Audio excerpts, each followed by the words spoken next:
All right, hello, future doctors. Look, if you're gearing up for the NEET exam, you know that the zoology syllabus can feel like this just massive mountain you have to climb.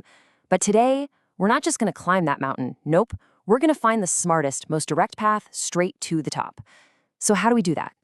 Let's start by talking about a feeling I'm pretty sure is familiar to, well, pretty much all of you.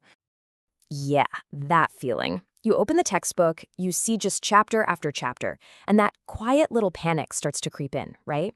You're thinking, where do I even begin? How in the world am I supposed to cover all of this? Trust me, it's a feeling every single NEET aspirant has had. But what if that feeling was based on looking at the problem all wrong? What if you had a secret weapon? A cheat sheet, basically. And I'm not talking about guesswork or intuition. This is a deep dive, a 12-year analysis of every single question from 16 different NEET and AIPMT exams. This data tells us exactly where the examiners put their focus. This is our map. And with this map in hand, we're going to completely shift our approach. See, the goal isn't just to work hard, because let's be real, everyone's working hard. The real goal is to work smart, to pour your energy where it's going to have the absolute biggest impact on your score. So let's kick things off with the giants, the big ones. These are the non-negotiable, you must know these top priority units. If you're serious about getting a top rank, your journey starts right here. No question about it. Just look at that number. Seriously, 248. Let that sink in for a second. That's how many questions over 12 years have come from one single unit, human physiology.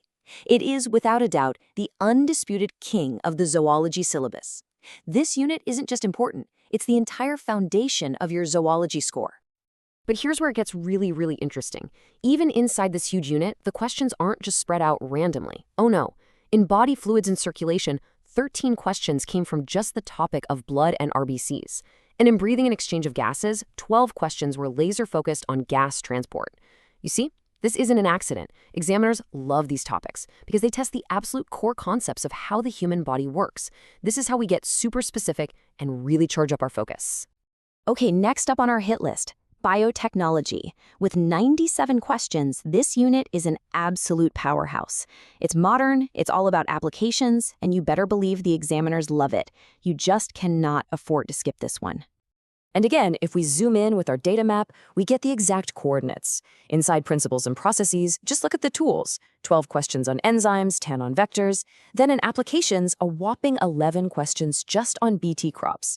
This makes total sense, right?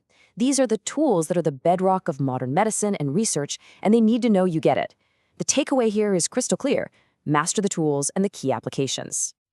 And rounding out our top 3 is the complete reproduction unit, clocking in with a solid 93 questions.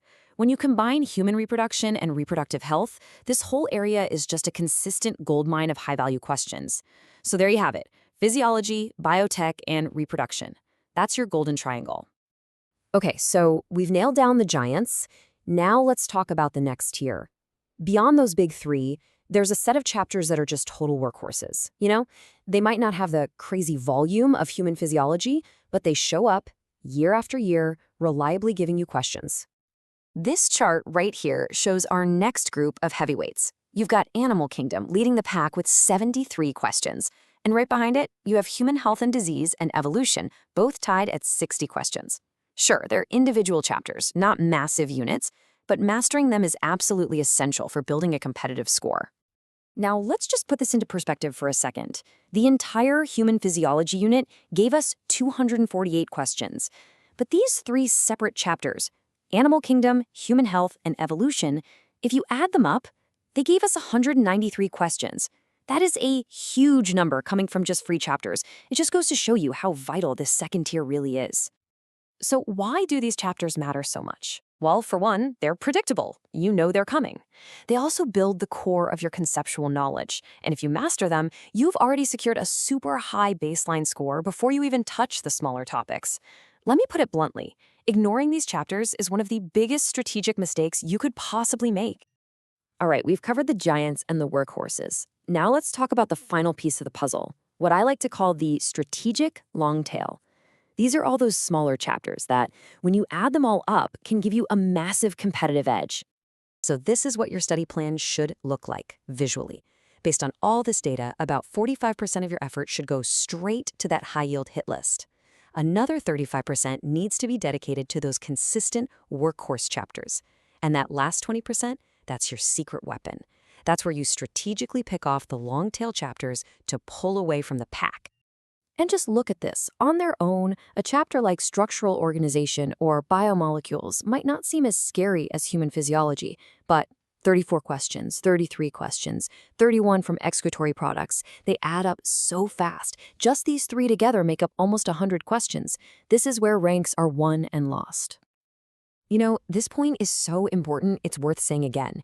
Pretty much everyone who's serious is going to master the big chapters, but the difference between a good score and a truly great rank, it's often hidden right here in understanding the combined power of these smaller strategic chapters. So we have the data, we have our priorities straight. Now let's put it all together into a clear, actionable blueprint that you can literally start using today. Here it is, a simple 4-step game plan. Step 1. Dominate the hit list. Make physiology, biotech, and reproduction your absolute strongest areas. No excuses. Step 2. Secure those consistent scorers. Master animal kingdom, evolution, and human health. Step 3. Pick strategically from that long tail. This means choosing chapters that play to your strengths or that connect logically to the big topics you've already mastered. And finally, step 4, and this is so important. Revise with data. Don't just reread everything. Come back to this analysis and focus your revision on the specific subtopics that we know show up on the exam. So if you take only one thing away from all this, let it be this.